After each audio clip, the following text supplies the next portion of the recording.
Alrighty, guys. So welcome to part two of Frank Lloyd Wright's early life. So this is just building on the previous lecture. There's no title slide because this is technically one big lecture. But today we are going to really get into some of the scandals and juicy bits of Frank Lloyd Wright's life, and you're in for quite the story. This is in the middle of Frank Lloyd Wright's career. This is really the most tumultuous time, and this is really when he becomes a celebrity architect because he's always in the press. He's always in these scandalous adventures. He's always surprising people and angering people. He's saddening people. There's a big tragic event that happens in his life. There's many affairs.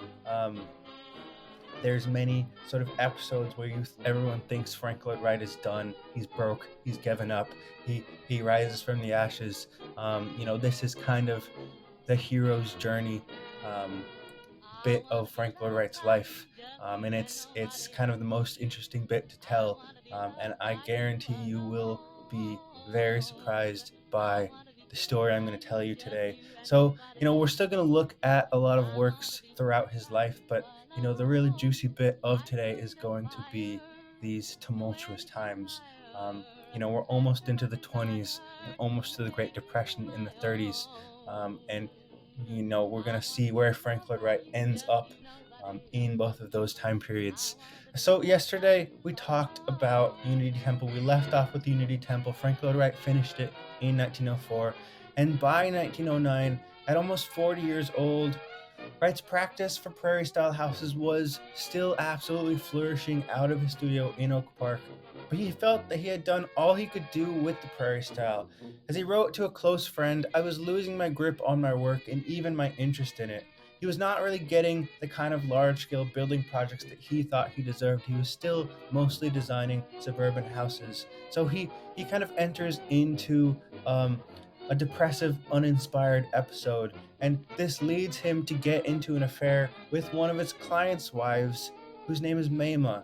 And in the summer of 1908, Wright asked his wife, Kitty, for a divorce. She refused twice. Mayma asked her husband for a divorce. He refused. So in October of 1909, telling no one, Wright closed his studio, abandoned his wife of 6 children, and ran off to Europe with his affair, Mayma. So, Frank Lloyd Wright is definitely egotistical, if I haven't stressed this enough. He's definitely a self centered man, definitely not a family man.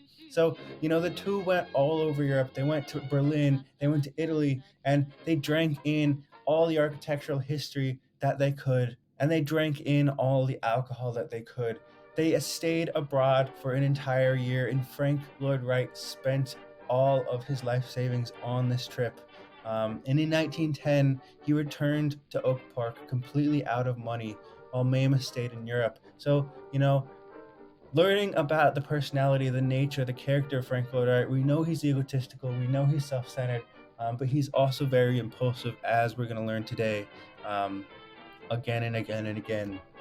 This is kind of where he has his midlife crisis in his 40s and in his 50s. Wright did one good thing.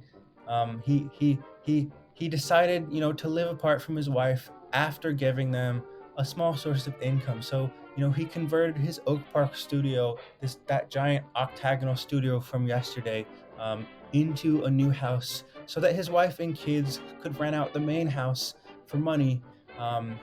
Kind of using it as an Airbnb. But then Frank Lloyd Wright promptly left, never to return to Oak Park, or his studios. Using borrowed funds from his friend and loyal client, Darwin Martin of the Larkin Company, who we talked about yesterday, Wright began building another home on a hillside in Spring Green, Wisconsin in 1910, very near to the farm where he grew up, and that is this slide. So let's get into it. Let's talk about the famous Taliesin, the first estate of Frank Lloyd Wright. So let's start with the name. He called his new estate Taliesin, which is Welsh for shining brow, because it was to be built like a brow on the edge of a hill. If you build on top of the hill, you lose the hill, he later wrote. He meant to share this new estate with Maima, his new affair, once she obtained a divorce, but this was to be built entirely out of the landscape, completely complementing the nature around it. So, for example, the chimneys were built from rough limestone quarried just a few miles away. The inner walls were covered with plaster made from sand from the banks of the Wisconsin River, and the roof's shingles were meant to be the color of the surrounding tree trunks at dusk. So, this was the perfect embodiment of what Wright liked to call organic architecture. He wanted Taliesin to be the epitome of everything he stood for. And, he believed that the architect's job was to see beyond the natural forms around him to some ideal divine form that lay behind it, and structure his surroundings to celebrate that divine form. As I said in the last lecture, and this was what he strove to do at Taliesin with no restraints from clients. Soon Maima returned, divorced her husband, and moved in with Wright. The press began calling Taliesin the love nest, and Wright's practice was destroyed by his affair scandal. So he and Maima began living and building entirely off of borrowed funds from friends. Wright couldn't get any more clients at this time in his life. Wright had basically committed social suicide and struggled to rebuild his reputation for the next 3 years. But nonetheless, this was a great, long, rambling house hugging the ground, looking somewhat like a sprawling Japanese tea house. The prairie ideas had played themselves out in their most developed form here and then played themselves out into new forms. Taliesin basically became this laboratory in which Wright would play with his new ideas, changing and rebuilding throughout the years. The disciplined grid that kept the prairie-style houses on their very neat suburban streets and plots were now completely loosed, and Taliesin could, sprawl across the landscape unhindered by the city, unhindered by roads. This flat, one-story, very expansionist theme would inspire later on the suburban ideal of the 1950s with the rise of ranch houses. But between the shining success of the prairie house, now fading, and Wright's rebirth in the 1930s lay this wide, dry gulf. Maima encouraged Wright to give lectures on architecture where he could to make a little bit of money, but his classes were ill-attended. His scandal had wrecked his career. So for 3 years, the two scraped by on loaned money from their few remaining friends, wondering if they would ever be able to pay them back.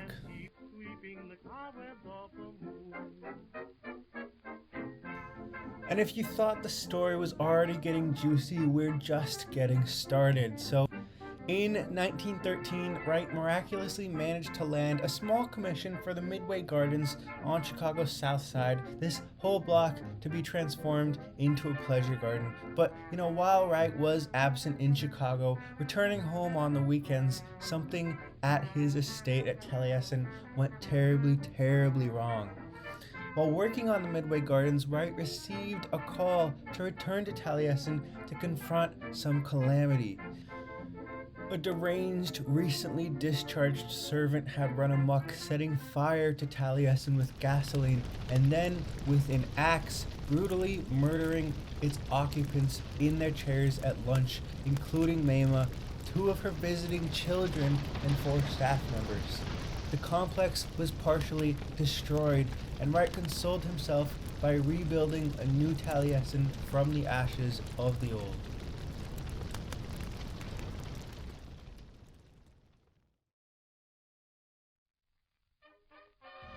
Although Frank Lloyd Wright's reputation was still wrecked in America, abroad only his fame was known, less so the intimate details of his love life. So in 1916, Frank Lloyd Wright, desperate for funds, sailed for Japan to begin work on a new project. The Emperor of Japan declared that there should be a monumental Western-style hotel in Tokyo. Wright obviously had loved Japanese art and culture and fought hard to get the commission. He thought perhaps he could redeem himself abroad. Wright eventually was chosen and would spend the next 6 years in Tokyo overseeing its design and construction as a distraction against the distressing death of Maima. Construction wasn't easy. Frank could only speak to his clients and most of his workers through interpreters, and he had to rework his design because his clients wanted everything built in the traditional Japanese manner, which means by hand. Wright immediately recognized two challenges that had to be addressed in this building: the frequency of earthquakes in Japan and the aesthetic discretion required for a building in the immediate proximity of the Imperial Palace. The Imperial Palace of Japan was right across the street. So Wright drew inspiration from Japanese architecture and culture and incorporated elements such as a central courtyard garden and a low horizontal roof profile. This hotel was, in the end, meant to be an international social club where Japanese businessmen and their Western friends and clients could meet, they could dine, and they could conduct business, since Japanese businessmen of that era rarely invited foreigners into their homes.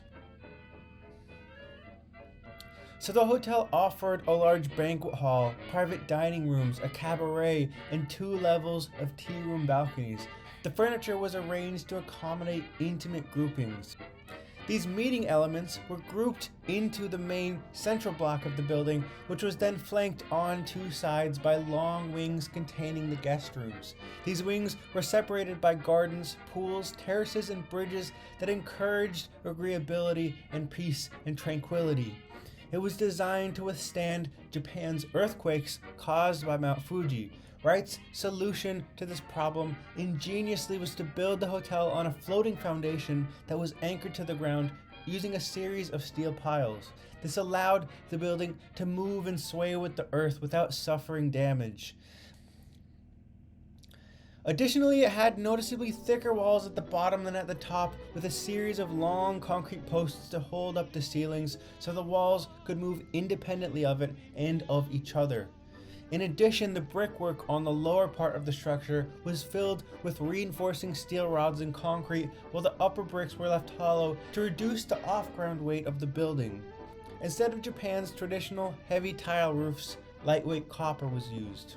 And the last precaution was that the rooms were kept long and low like his prairie houses, which made it sturdy and close to the ground. Wright's Japanese clients in the end were delighted. It was designed in what architects call the Maya Revival style, loosely copied from Mayan carved stone motifs and decorations, but was really Wright further exploring the cast concrete molds he used on Unity Temple. So inside the hotel, Wright continued his emphasis on natural materials and organic shapes. The lobby featured this massive fireplace made from rough-hewn stone, while all the guest rooms were decorated with handcrafted furniture and textiles, all designed meticulously by Wright. Not long afterward, a massive earthquake absolutely leveled Tokyo. 100,000 people died and countless buildings crashed to the ground, but the Imperial Hotel stood amidst the ashes of the city. In fact, the hotel was in such good shape that it was used to house the homeless during the aftermath. So a tradition soon developed. Any wedding held in the banquet hall would guarantee a happy marriage. Sadly, though, the hotel was actually demolished in 1968 to make way for none other than a high-rise hotel. So this is one of the rare Frank Lloyd Wright structures you actually cannot visit today. So after Frank Lloyd Wright finished the Imperial Palace, he was seen as an engineering genius, and his reputation in America was somewhat restored. So he returned to Chicago in 1922 after a stint of partying and leisure with a new mistress. Yes, Wright had found a new mistress, a superfan named Miriam, who wrote him letters from America, and who he eventually invited to Japan with him, and who moved into rebuilt Taliesin with him afterward. But she would prove violent, unstable, and addicted to morphine. Still, they would stay together for a very contentious 8 years. Frank eventually agreed to marry her, as he says, in an effort to calm her. She was a self-proclaimed psychic whose predictions sometimes came true. She mystified Wright, and maybe this is what held them together, but their relationship was very rocky. She was insanely jealous, always accusing Frank of being attracted to other women, even going so far as to threaten other women at dinner parties with a gun. Perhaps she had reason to be worried. Frank Lloyd Wright was not the most faithful man. As we'll see going forward, Miriam was very prone to mood swings and ran away multiple times for attention. So Frank and Miriam decided to run off to Los Angeles in the 20s to escape the suffocating grief lingering at Taliesin and the hounding of the local press. Los Angeles was the new West. It offered this raw, free, dynamic urban design environment that Chicago had been 30 years before. The multi-centered metropolis was laying down commuter trains. LA was expanding fast. There were many wealthy Chicagoans who knew of Wright, who planned to move to LA and commission new houses. And during this tumultuous relationship, Wright would find comfort in 5 small house commissions in Southern California during the 1920s. They stand apart, isolated in time, place, and design from most of Frank Lloyd Wright's other work. And they're some of my personal favorites.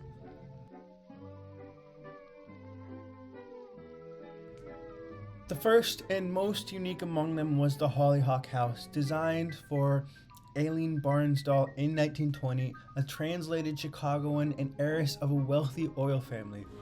So in 1919, she hired Frank Lloyd Wright to design for her not only a house but a commune of sorts, which would serve her progressive theatrical community. It was to have a wide variety of spaces for diverse performances and housing for her thespian community. She envisioned a very theatrical, dramatic estate that would fill the entire block. So like Taliesin, the complex was to be situated on an olive grove hill east of Hollywood, broken apart and strewn in wings in courtyards over the site. The first design was actually in the prairie style, but Wright soon realized he must leave behind him the lightness and floating roofs of the prairie style. They were meant to be the divine forms of the Midwestern plains, but this was a brand new, much more sunny, almost desert-like environment filled with steep hills and cliffs. So Wright wrung inspiration from the architecture of an ancient culture who already drew divine inspiration in architecture out of the tropical desert environment, Mesoamerica.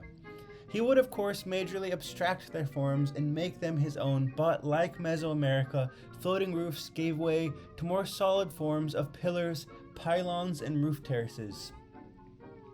And he also returned to the cast concrete molds and 3-dimensional geometric plant forms which he experimented with at Unity Temple.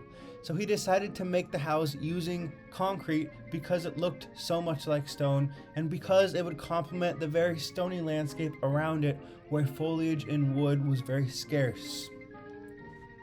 So the stucco screens, brick piers, and harvest colors of his prairie style would be inappropriate, but these boulder-like forms in cast concrete would complement the natural environment nicely. Frank Lloyd Wright was all about his buildings complementing the natural environment and inviting you outside, inviting this harmony with nature, not this war against it. In one of her letters, Aileen Barnsdall asked Wright if she could incorporate her favorite flower, the hollyhock, into the design somehow. So, Frank, eager to incorporate nature into his designs, took it to the absolute extreme, casting the hollyhock's geometric abstract form into the molding concrete and stained glass absolutely everywhere, often repeated like parapets. He created a special dining room chair that had the form along the spine. He had special carpets made with the form embroidered into them. He even pressed the pattern into repeated forms on the outside and into the walls of the living room inside. He made concrete hollyhocks bloom out of the very corners of the roofs. And in response to the warm climate, the main house turns into an enclosed courtyard with stairs rising to rooftop terraces for suntanning, allowing the exterior of the home to become an expansion of the interior space. But window areas to the outside had to be kept to a minimum, starkly different from the prairie houses. Why, you ask, in this very sunny environment? The answer is very simple. There was no air conditioning at the time. Outside, this semicircular seating area, reminiscent of an ancient amphitheater, was built because it was thought that small plays could be put on inside the courtyard while spectators sat without, looking in. Inside, the interior furniture and decor still recalled the prairie style, in a sense, down to the abstract strips of wood ornament, but in Wright's later California buildings, he would move further away from the prairie style. So he's got the outside complementing nature down, but the inside, he's struggling to break away from the prairie style interior decor. But in the end, Aileen found the house very hard to live in. With water constantly leaking through the floors and ceilings, she spent more money maintaining the home than she ever imagined. She traveled so much to get away from it that it was hardly a home. Although it was one of Wright's most romantic houses ever created, and I've been here, it's absolutely beautiful, Aileen wanted to badly be rid of the financial burden that she canceled the plans for the theater, playhouse, and thespian living apartments in the middle of construction, and by 1927 gave it away as a gift to the city of Los Angeles and asked that it be turned into a place for children to learn about arts through the California Art Club. So the city took on the responsibility of financing constant costly maintenance, and today it is simply a museum to the building of the Hollyhock House, a museum to Frank Lloyd Wright. In 1923, Wright decided to fully move to Los Angeles, commit himself, and open up an office with his son Lloyd, an aspiring architect. Now, here is where Wright and his son developed one of my favorite components of building, the textile block system.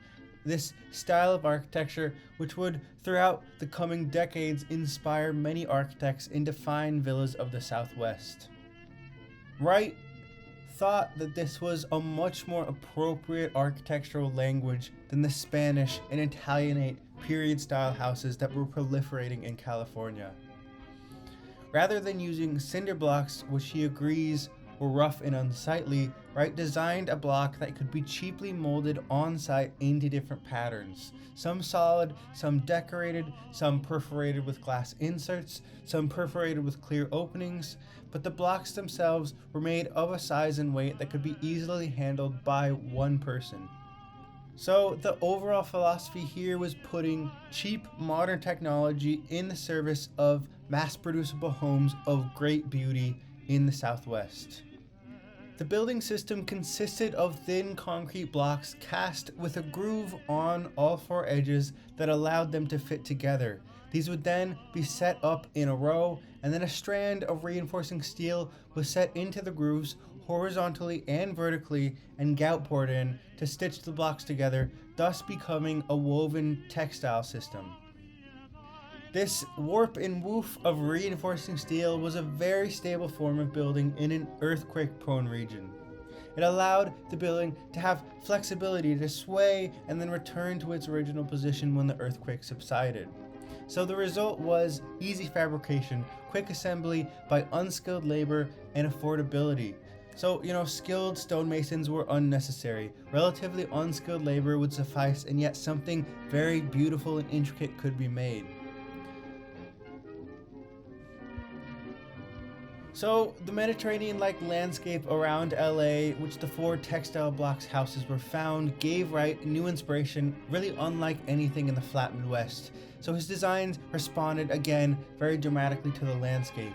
These intimate geometric galleries and courtyards blurred the line between indoor and outdoor. The intense sun, played on the very intricate geometries of the textile blocks.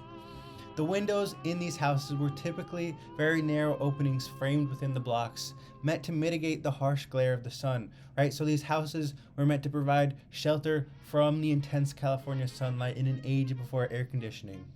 The storehouse, which you see here, had these, tall, very thin windows, very deeply inset between pillars to receive indirect light. In the Millard house, glass was set within perforated blocks to create a very decorative pattern on the solid wall opposite them. As I said, this is still a lot of light coming in. California is a very light place, but without air conditioning, window space had to be minimized to keep the spaces cool.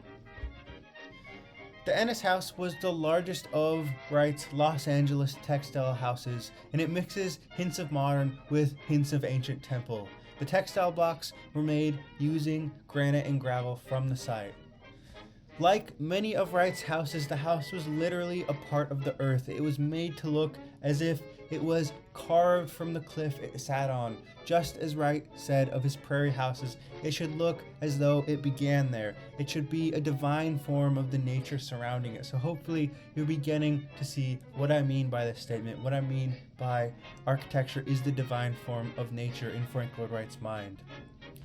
So, here, all of the plain blocks and the decorative blocks, they work together to create, this very dynamic facade that your eye never tires of.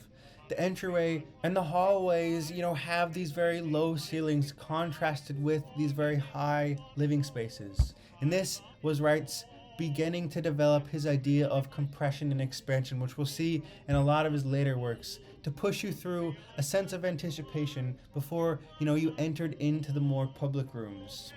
And from the public rooms back into the passageways connect the main wings of the house here, and they all look out to courtyards of lush gardens. One side looks out to the swimming pool, another side looks out to a lush garden. So all of these textile block houses are designed to call you to the outdoors. They're designed to call you back into nature, back into the garden, to appreciate the very natural beauty of California and not stay cooped up inside.